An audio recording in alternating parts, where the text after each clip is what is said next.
What's up, folks, and welcome to another edition of The Cardinal Review. I am your host, The Cardinal, and today we're going to be talking about a little game called Ghost of Tsushima. Ghost of Tsushima is a open world samurai action adventure with RPG elements from the developer Sucker Punch Studios, published by Sony Interactive. The game starts as you are Jin Sakai. You are a trained samurai. You are the nephew of Lord Shimura, and basically it just starts, and it's just a battle. It's the Mongol invasion, which famously happened in Japan, and this is sort of a take on that. They use certain real things, and then they obviously take liberties with certain characters. And Khotun Khan is the leader. He's the nephew, or the grandson, I believe, of Genghis Khan. Is the leader of this Mongol invasion. And the game just really starts with you are on the front lines of this 80 strong samurai clan, and you're just riding into battle. Basically, everyone gets wiped out, and you kind of have to. It's sort of a fun take on that, like, Metroid thing, or that, like, the Castlevania thing, where it's like, you start the game and you're like got all your powers and weapons, and then like you just get your ass kicked. And start with like really badass armor on, but it gets broken in the battle, so your armor has no utility. So that's pretty much the setup, and then we're trying to get back at Khotun Khan. It has a very Akira Kurosawa setup. Like, it's this classic kind of samurai.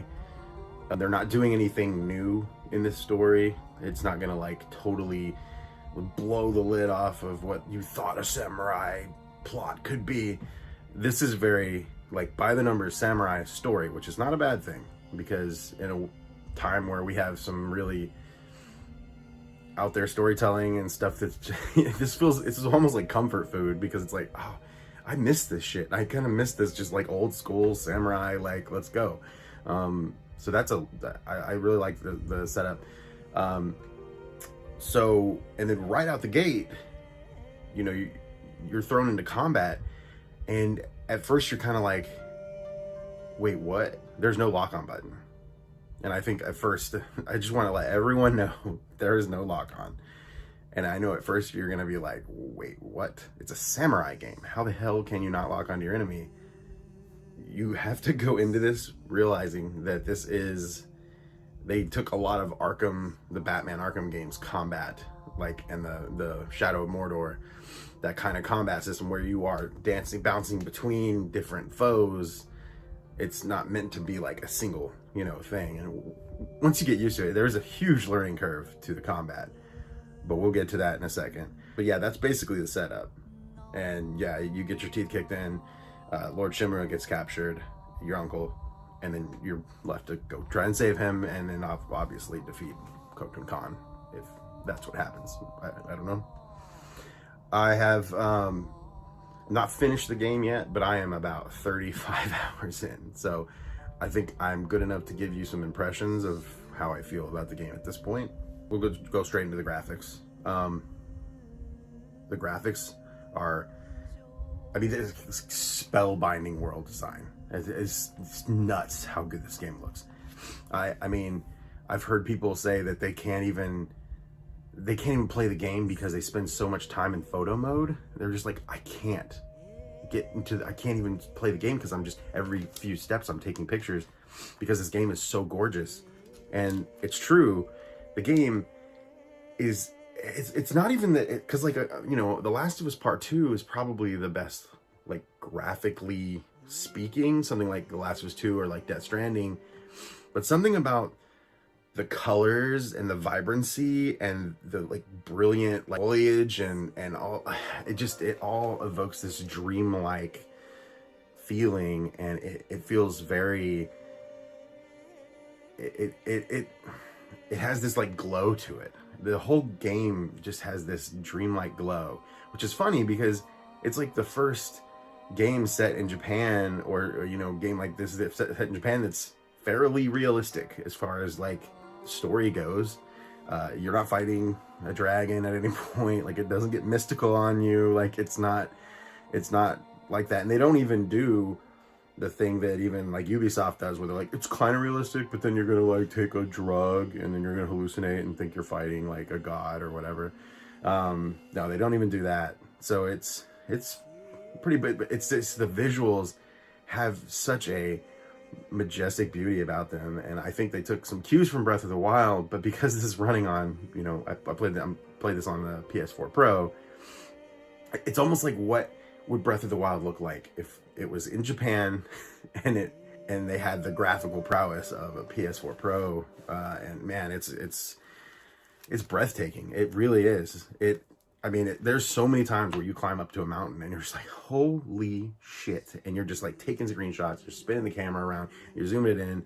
Another thing, I mean, the photo mode in this game is insane. It's so good. You can add like leaves falling like in real time in the photo mode. You can add like birds flying by your character. Like, it's so awesome. I love it so much. But I do have a few bad things. The graphics is probably it's like my favorite and my least favorite thing about the game, because I think that they spent a lot of time perfecting this beautiful world. It's so gorgeous. Even the ugly parts, like you're in a part where you're in a swampland. You're like, this shouldn't look good, but it does. And and like I said, it kind of lends that Breath of the Wild thing to where everything just looks interesting. Everything looks exciting to explore. There's like every hill and valley and cliff, mountain looks like some place you want to just go check out. You're like, man, what is that? And you just see like this little path or like little stairs, like stone stairs leading up to some shrine. And it's just like, oh my goodness, like, I want to be in this world. I want to live here. You know what I'm saying? What's the rant? So, but the bad things are just there's no motion capture. And I did come into this game from Last of Us Part 2. So Last of Us has like the best look of each person, is the most lifelike I've ever seen. This game doesn't really have that because it doesn't have motion capture. So right off the bat, like coming out of Last of Us 2, I was a little struck by like, oh, this is just kind of like a video game. Like Last of Us does feel like a fucking movie, and this feels like a video game, but it is. And the whole point of it, I mean, that's such a good thing, because I don't need every video game to feel like a movie. Sometimes I want a video game to be a video game, and that's what this is. But my biggest issue, and this isn't going to affect everyone, this is just me. I cannot get over the foot placement in this game. And I know you're like, what, foot? But what is that even? What are you talking about? If you look at your character walking up a flight of stairs, and I'm not saying like most open world games don't get this right, of course, you know, they're not going to walk up each individual step like in an Uncharted game or something, but like, oh my goodness, your character's feet just melt into the ground everywhere you go. It's like, what the hell? Like, why is this so bad? And certain times, like, it doesn't even, you don't see it for a long time, but as soon as the camera's pretty close to the back of your character, so you don't see it much, but like if you're following another character and they're walking up steps, you see it, and their feet are just clipping through the stairs, and it looks so ridiculous. And I'm like, it would look better if they were above the stair, but their feet are like melting into the stairs, and this game is so immersive that it seems like it's such a smaller thing that they could have just spent a little more time and got right, and it sticks out so much more in a world that's so beautiful. This weird foot placement thing, and I noticed it right, and it's not just the stairs. It's like when you're going down an incline, your character, normally in a game, I remember even Shadow of the Colossus had such amazing foot placement where your character's feet would actually go with the environment no matter what you were standing on. They would angle down. But like very early on, you're just walking down a hill and like you look at your character's feet and you're like a whole foot off the ground almost, and that kind of stuff really pulls me out of it. I'm sorry, man. This, like I said, it's not going to bother everyone. Most people probably don't even notice it.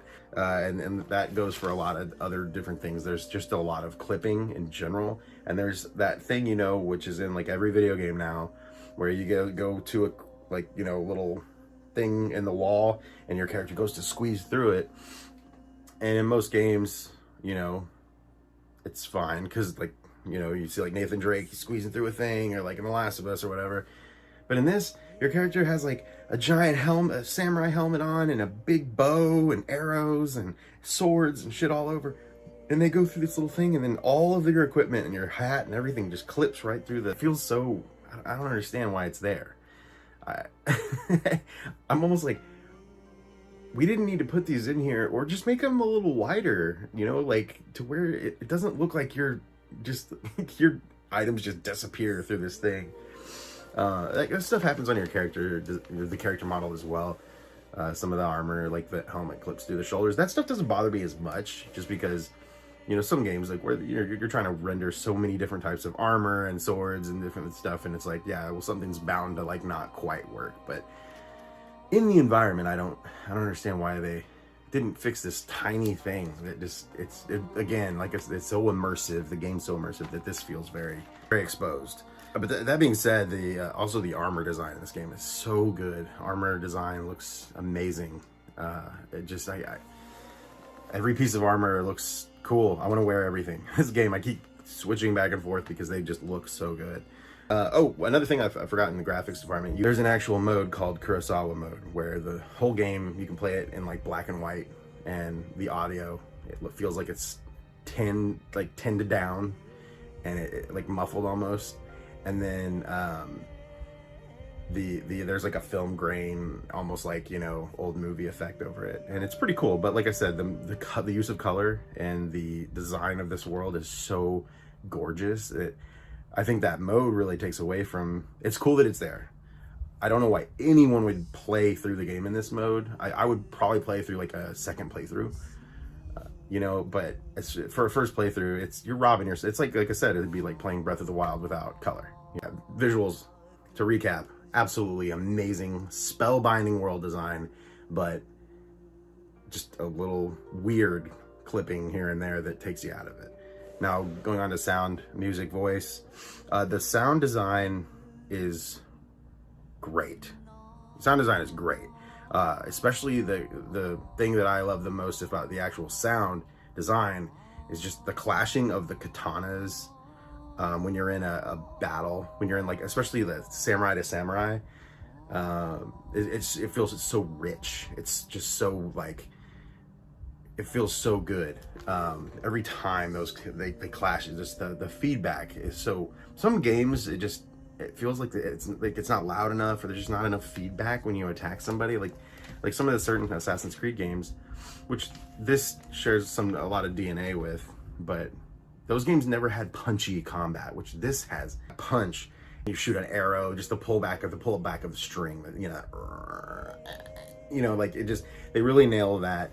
Again, that's another thing. It really immerses you in the world with these. I highly recommend you play this game with headphones on, because of my next point, which is the soundtrack is, oh my gosh, the music is a delight. It's like a mixture of these like hauntingly beautiful, soft Eastern strings that slowly explode into these heavy battle drums and monk chants and stuff, and it's so awesome, especially when you're in the thick of it, and you're kind of stealthing around an encampment, and it's like playing this, like, you know, these, like, that soft string, and then the battle breaks out, and then the guys find you, and it's like this music is so good. It's so well done. It's not something I've heard enough people mention in reviews of this game. I'm like, why are you not talking about the music? Why are we not talking about the music? I mean, there's even a part where there's a little side quest where you can go and compose haikus, and the music that plays while you're meditating and composing haikus, yes, this is a real gameplay mechanic. The music that plays is like the most relaxing fucking music I've ever heard in my life. Every time I'm doing that, I'm just like, chill out. Yeah, let's chill out. just chill. Because it's beautiful. It's super beautiful. Voice acting is pretty good. I think it's very standard for a stoic Japanese melodrama about samurais. You know what I mean? There's nothing here. I don't think there's anybody that just blows me away performance-wise, but I feel like a lot of these characters are meant to be a little more emotionless, and they even mention that in the beginning, because that's kind of what samurais, I mean, let's be honest, Jedis are just samurais, right? I mean, that's literally what George Lucas just was like, what if samurais had laser swords? And so they're meant to you know, pull back their emotions and you know, not ever act out of passion or fear or intense emotion. They're always meant to act out of rationale.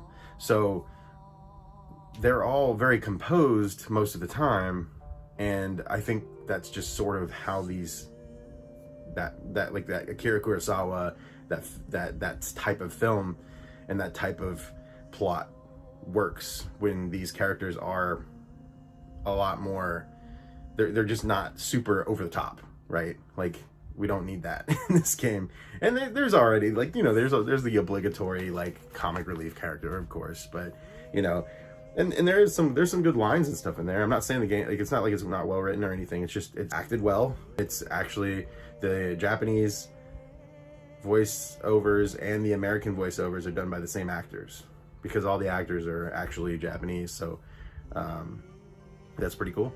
I just thought that was kind of a cool touch. Sound is, for the most part, absolutely fantastic, which brings me to gameplay. And let's just say it, this is the best horse riding. It just is. Somehow there's like a million trees in this game, and I've gotten caught up on like maybe 3. It just feels good. It feels good to control your horse, and it's just, there's a lot of like bounce to it, and like it just, like I said, it kind of adds to that dreamlike aesthetic of the world, whereas your horse almost controls in a dreamlike manner, where it's so many times where I thought I was going to hit a tree and I just didn't. I don't know if there's some weird AI built into there where your horse maybe will slightly dodge to the left or right, that it's so subtle that you don't notice it. Maybe I'm crazy. I'm probably crazy. Combat is super engaging, super complex, and is super layered. It is way more complicated than I thought it was going to be. Not like complicated, not like it's hard to wrap your head around, but there's a learning curve. And once you realize that this is not Dark Souls, this is not a one-on-one lock-on type game, and that this is more Arkham, bounce back and forth between the enemies, go into it just knowing that. I'm gonna straight up say it. I actually didn't enjoy the first hours of this game because I wasn't feeling the combat, because I was like, I don't understand, I don't really get it. Like, what's going on? There's a mode called standoff mode, where you can say you're just riding up to an enemy encampment. You can choose to sneak in quietly, obviously, or you can press up on the D-pad and you yell, you're like, stand and fight, and you'll get off your horse and they'll send like their best swordsman to come fight you. And then you do this draw, you know, and you both sheath your sword and you hold down, you know, the triangle button. And then as soon as he makes a move at you, and they try to fake you out. So if you draw before they attack, you know, they get the upper hand and they actually like take out all your life almost. It leaves you with a sliver.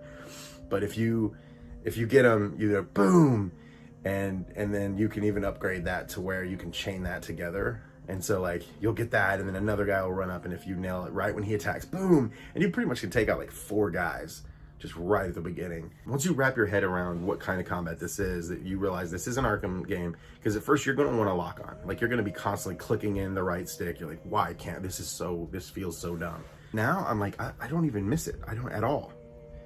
I love this combat system. It's so good. And I think in order for it to be so good and so layered, they had to sort of it needs to feel awkward at first. And that's kind of cool, because that's like you're a budding samurai anyways. So it's cool that you feel a little awkward about it at first, and then throughout the game, more than any other game I can think of, the combat just now, it feels so natural.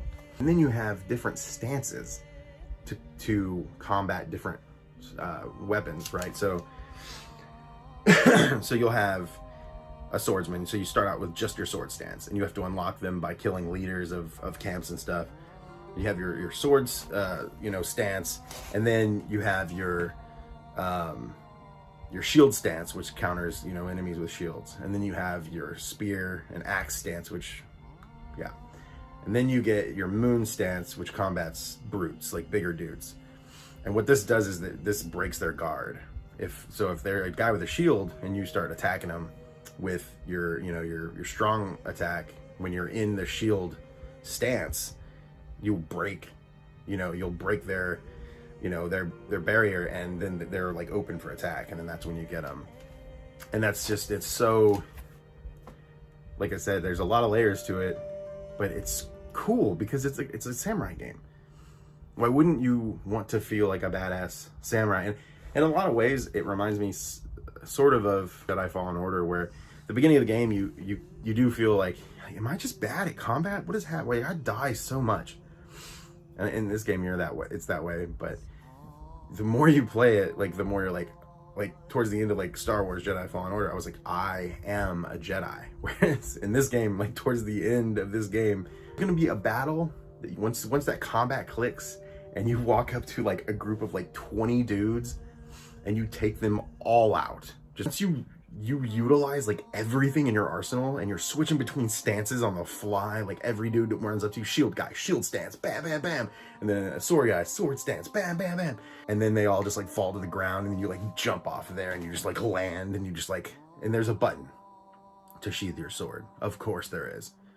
And if there's blood on it, of course your character will do this. And it's like, man, when you nail the combat, like when you get it down, and you do that first scenario where you just fucking own an entire encampment of Mongols, I guarantee you're gonna look at yourself in the mirror. You're gonna go to the bathroom. You're gonna be like, oh shit, man, that was intense. You wash your face. You're just gonna look up at yourself and you're gonna be like, I'm a fucking samurai. I'm a motherfucking samurai. Because you are. And this game makes you feel like one. It's good. There's this other mechanic called the guiding wind, which is where the wind takes you where you need to go. So there's no HUD unless you're in combat. So if you're not in combat, there's nothing on the screen except the beautiful, beautiful graphics. And that's saying something. That's really cool. And so you can follow foxes and birds and the wind to where you want to go. And then you can even set the wind to point, you can set it like, I want the wind to point over here, so I can go over here. Yeah, and so it'll follow the wind. And surprisingly, it works so well. I thought it might be kind of obtuse or something, but no, it works better than a waypoint for me. I don't know why. It just, like, again, it fully immerses you in the world. Everything has meaning and feels useful. There's all kinds of different side quests in this game, or side activities, should I say. But everything is building towards something. You're always getting something where, you're trying to find different, there's the open world trapping. So like one of the cons is this does have that, like, find all the things, right? The hot springs, and they increase your health. There's a fox, you follow him to a shrine, and then you can upgrade how many charms you can equip to your weapon. You do a haiku, and you are always rewarded with a headband. Or you'll find another thing, which is sword kits. So you always have your family's sword throughout the game. You don't ever change your sword, but you get these things called sword kits, and they are basically cosmetic swords that, if you want your sheath, because you have a tanto, which is, a samurai dagger, essentially, and your katana, and you can change the kit to look a different way. So you can have like ones that are, have gold plating on the scabbard, or feathers, or, pure white. And they're all cool, man. They all look awesome. Like, again, like, this is another thing, like, in the graphics department, like, everything looks really cool because there's not this overabundance of everything. Everything you find feels organic, feels earned. You never have to. All of the armor means something. You have like archer armor. You have armor that gives you defense. You have armor that gives you a melee, plus. You have armor that gives you stealth. The traveler's armor, which increases like when you're exploring, when you're just like, I'm gonna go wander around. It clears more of the map when you have that armor equipped. So you never get rid of those armors, and you're always wanting to upgrade everything because everything has its own utility, and that's super cool in my opinion.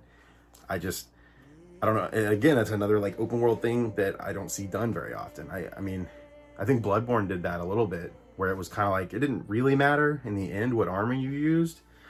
I mean, certain things had certain buffs, but then it had debuffs, so it was like, yeah, it's good at this, but it's, it's bad at this. For some of the negatives, like I said, sometimes you start to see the seams, right, of the open world. And I think maybe at one point in development, this was a by the numbers open world. And then Breath of the Wild came out, and they were like, shit, we need to change this up a little bit.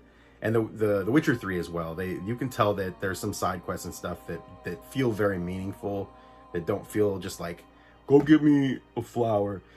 And then there's these quests called mystic quests, which are like, every single one of them leads to either a new skill, yes, a new skill, like an actual new like move you can use in combat, or a new piece of armor. Or it always starts with, you go to this musician and he's like singing about it, and he's like, there's this tale of this armor and this guy, this farmer who wasn't a warrior, and he found a dying samurai, and greedily he stole the samurai's armor and hid it in his house. And then one day his house was attacked by bandits, and he just out of fear like threw the armor on, and was at first like hiding, and then decided to just like confront the bandits head on because he was going to die anyways. And then the spirit of the samurai was in that armor, and when he felt the farmer's resolve and his bravery just come through, the armor overtook him, and like the samurai made the farmer this badass and like killed all these guys. And so this armor is locked away in this secret house, and only these 6 farms around the world have the keys. Each one has a certain key to unlock this armor, and you have to go around and do different stuff for these farms to like get their key, each key. And it's like stuff like that. That's a side quest, and you unlock this armor. A lot of the times at the end of these mystic quests, it almost always ends with you facing off head to head, one-on-one with another samurai in like a field of flowers. It's just like always the most epic fucking thing ever. Like I just fought a guy, and it was like I fought him on this like cape of the cape of crashing waves, and we were just fighting during a thunderstorm, and there was like waves going behind us, and it was just this super intense battle. And during these battles, you're not allowed to use any of your other items other than your sword and your armor. You're not allowed to use any cheating techniques. It's just samurai on samurai. It's like, oh man, and they're hard. Like, and every time I win, I come out with like a sliver of health, and you feel so fucking awesome.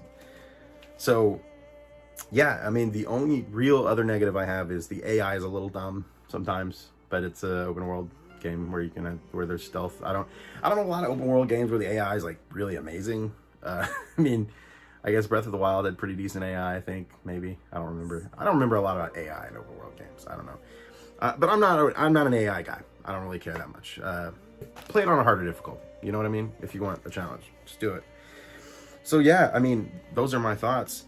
And the story so far is really good. I actually really like the story a lot. I've heard a lot of people say that they think Jin is a little like by the numbers. He's a little too like just stoic, badass, basically the Japanese Keanu Reeves. But I don't mind that, man, because this is an old school samurai story, and he already says in the story that he was taught as a young child to not let his emotions rule him. So he's not going to be super, emotional through the story. So, and there's times where he is, and it's it's pretty good, and I really do. I really like the cast. I like the story. I like the characters. And if you're wondering at this point whether or not you think I recommend you buy this game, I would ask you one question: do you like?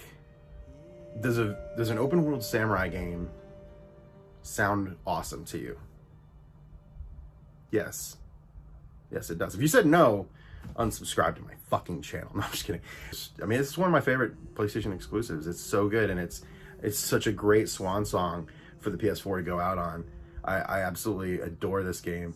It's great, man. It's totally worth the money. You've got a lot of bang for your buck, and it's the most fun I've had playing a game all year. So, Ghost of Tsushima, highly recommended. Go with honor, and have a good night.